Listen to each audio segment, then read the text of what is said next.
یہ ہے کہ جب فرسٹ ورلڈ وار لڑی گئی تو اس کے اندر بی بی سی نے پہلا اردو چینل کھولا۔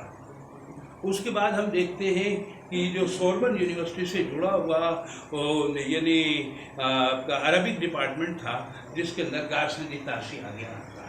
پھر یہ اٹلی کا معاملہ ہوا، یعنی آپ کا اللہ بھلا کرے، یہ یمانے جو جس کا ذکر کیا اس نے غلام عباس پہ پی ایچ ڈی کیا والا، اور ٹھیک ہے نا۔